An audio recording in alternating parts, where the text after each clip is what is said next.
Okay, joining us now is NASCAR Hall of Famer Rusty Wallace, part of the Motor Racing Network. Daytona 500 sneaking right up on us, Rusty. The Super Bowl is here, but tell you what, we're excited about it too. I mean, a lot of changes are going to happen in Daytona. We'll all leave to go down there Monday morning for the Speed Weeks in Daytona. So I hope it turns out good. Tell me about how you guys managed to get through last year. It was such a challenge for everybody with all of the logistics and not having fans and having fans. What do you think that did for you guys as far as learning how to kind of manage through those crises? Well, it was a big shock. There's no doubt about that. With going to Daytona, having 100,000 people there, then on to California, sold out, on to Phoenix, Arizona, sold out, and all of a sudden we get a word of COVID, and all of a sudden they canceled the Atlanta race. I'm going, my gosh, I've never heard of this happen, and what's going on? And then when it really set home what was going to happen, and the sport was going to be altered big time, and we weren't at the racetrack for a long time, it really put everybody to work to figure how can we get racing again and do it safely and do it within all the guidelines. And I'll tell you, NASCAR they were working 24/7, building protocols, how to do it. And they were the first back at Darlington, South Carolina. I'll never forget that day. A lot of focus on it. And the race comes off without a hitch. Nobody got sick. It was safe. It was a wonderful race. Kevin Harvick won the race.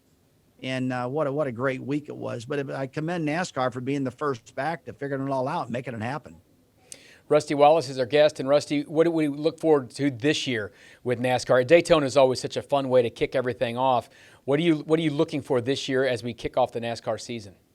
Two things that are on my mind right now is the new teams and also the new tracks. And we got a lot of new racetracks now, 7 road courses.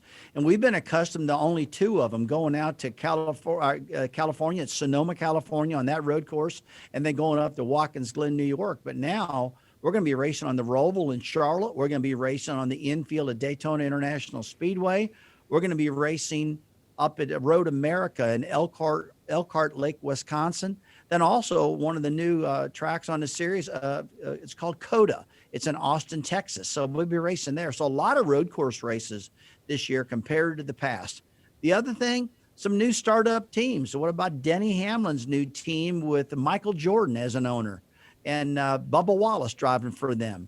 And then we got Pitbull involved in NASCAR also as an owner. So a lot of new things happening. I can't wait to see how they're all going to perform. Generally, brand new teams struggle for a while getting going, but these new tracks aren't going to struggle. These are tracks that have been around for a while that NASCAR finally gets to run on. Rusty, tell me a little bit about when you're calling a race, how much different it is to call one of those road course races. And it's a different kind of animal, isn't it? It really is, because you can't see all the way around the racetrack on a road course, and so you're relying on your corner workers or your guys that are stationed throughout the track to pick up where you left off. And so we'll have many people out there helping call the road course races because, I'll see our guys like Dave Moody before the race starts. But when the race does start, I won't even be able to see him where he's located at, because he'll probably be in different corners. I'll probably be at the start finish line with the team I'm with up in the tower. But it is a different way to call a race. It just takes more people.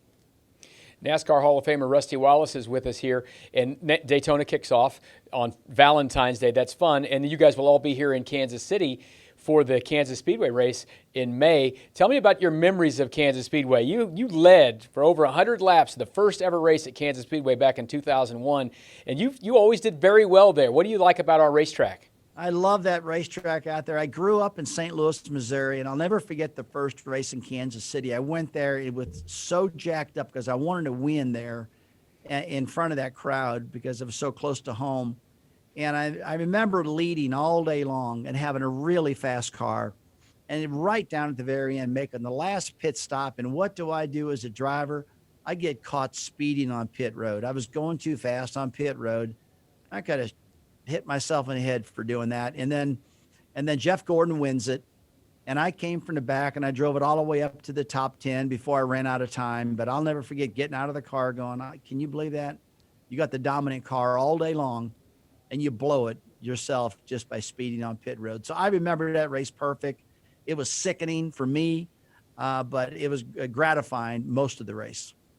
And it's been over 20 years now we've had this track here in Kansas City, and we're one of the really healthy markets, I think, for NASCAR. And you mentioned some of the new tracks coming in. Financially and popularity-wise, where do you think we are right now with NASCAR? Oh, you're one of the best, one of the biggest up there, because the track is designed really well. My gosh, with the casino being there also, and a lot of the new things that are building around that racetrack. That was one of the tracks that Lisa Kennedy with the France family, Lisa Kennedy France, got going, and she put her heart and soul behind that track. And the France family are very, very involved in the Kansas Speedway. And me being so close to that track from living in St. Louis where I grew up, yeah, it's got a special place in my heart too, but it's a very modern facility. It races real well, and it's just it's for sure one of our top 5 tracks in the series. Obviously, number 1 is Daytona. That's our big one. That's where our Super Bowl kicks off, and I'm always fond of going to Daytona. What should we be watching and listening for with Daytona 500 coming up next Sunday? Who are some names maybe we should be taking a look at this year round? Well, I'll tell you, Denny Hamlin's won a lot. He won some races at Daytona, a couple Daytona 500s for sure. And he's going for his 3rd Daytona 500.